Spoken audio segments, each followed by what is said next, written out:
Selamat pagi, teman-teman. Pagi-pagi. Selamat pagi. Baik.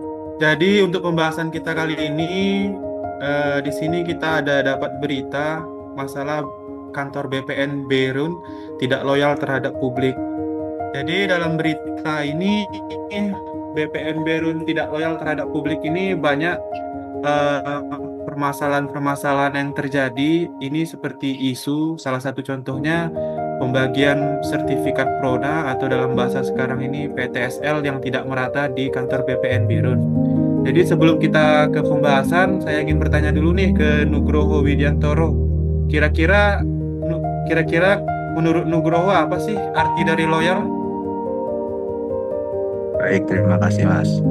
Menurut saya, loyal itu adalah sebuah sikap atau perilaku yang menunjukkan sebuah kesetiaan, taatan, dan komitmen penuh terhadap Pancasila, UUD 45, dan negara NKRI. Loyal sendiri bukan berarti membenarkan kesalahan, tetapi berani bersikap benar sesuai aturan, menjaga kepercayaan publik, dan mendukung terwujudnya pelayanan pertanahan yang adil dan transparan. Gitu Mas. Oke, terima kasih. Mungkin kita langsung ke Jenny nih. Menurut Jenny, apa sih salah satu contoh penerapan loyal terhadap berita BPN Berun ini? Mungkin dari Jenny bisa ngasih pendapat, Jen. Baik, terima kasih atas pertanyaannya. Menurut saya, penerapan loyal pada proses Prona atau PSL yang dilanggar oleh BPN Biren ini adalah salah satunya tidak transparan dan juga bantuannya tidak merata yang diakibatkan oleh data masyarakat yang didata oleh Pemda atau kepala desa tidak sesuai dengan subjek penerima sertifikat yang diberikan oleh BPN sehingga adanya dugaan manipulasi.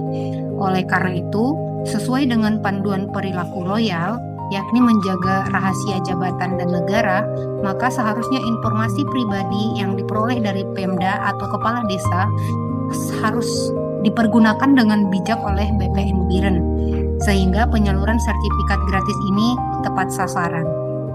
Demikian Bang Bobi kalau dari saya tanggapannya. Oke, terima kasih Jenny tanggapannya. Oke, langsung aja ya kita bertanya nih ke Dani.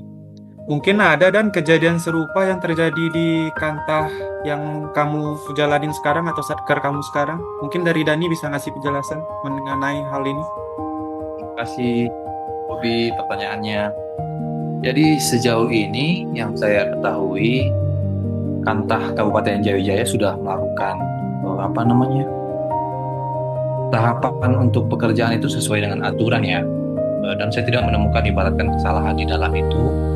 Yang seperti kita tahu tahapan di Kantah Kabupaten Jayajaya untuk program Prona sekarang kan PTSL ya.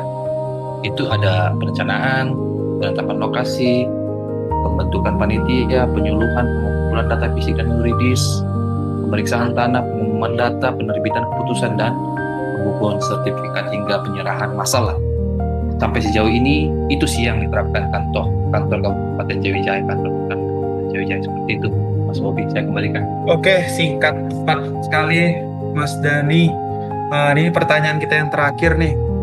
Untuk Fahrul, jadi bagaimana pendapat Fahrul terhadap berita di BPN Berun, terutama masih banyak masyarakat yang belum mendapatkan layanan Prona gratis ini, terlebihnya lagi kebanyakan itu adalah masyarakat miskin yang tidak menerima sertifikat Prona ini. Mungkin dari Fahrul bisa ngasih penjelasannya dan pendapatnya. Baik, terima kasih ya Kak Bobi atas pertanyaannya. Kalau dari saya sendiri ya, mungkin di sini yang diperlukan itu adalah koordinasi dan juga komunikasi ya. Ini kan terkait juga PTSL ini mungkin perlu juga terutama dari pihak desa mungkin ya, kepala desa yang mungkin harus menjalin koordinasi yang lebih intens kepada masyarakat di sekitar desa mana yang benar-benar membutuhkan sertifikat ini, karena kan juga BPN sebagai lembaga administratif yang kan nggak mungkin juga harus mendata semua yang tidak mampu begitu, karena dari desa kan hanya menerima data dari desa begitu ya. Jadi menurut saya ya di sini peran desa yang harus ditingkatkan begitu, bagaimana berkoordinasi mendata mana masyarakat yang paling membutuhkan terlebih dahulu agar bisa diserahkan ke BPN untuk mendapatkan bantuan Prona ini. Sekian mungkin untuk Kak Bobi. Terima kasih teman-teman yang udah menyampaikan pendapatnya masing-masing. Jadi kesimpulannya bisa saya ambil di sini bahwasanya BPN Berun tidak loyal terhadap publik ini bisa jadi adalah kesalahan prosedur ya, di mana tidak adanya koordinasi antara pihak desa dengan pihak BPN langsung. Karena kan BPN bersifat di sini kan langsung mendata saja, kan kita tetap bekerja sama ya dengan pihak-pihak desa ya, pihak-pihak lain seperti itu. Mungkin itu aja sih dari sesi kita kali ini. Saya ucapkan terima kasih.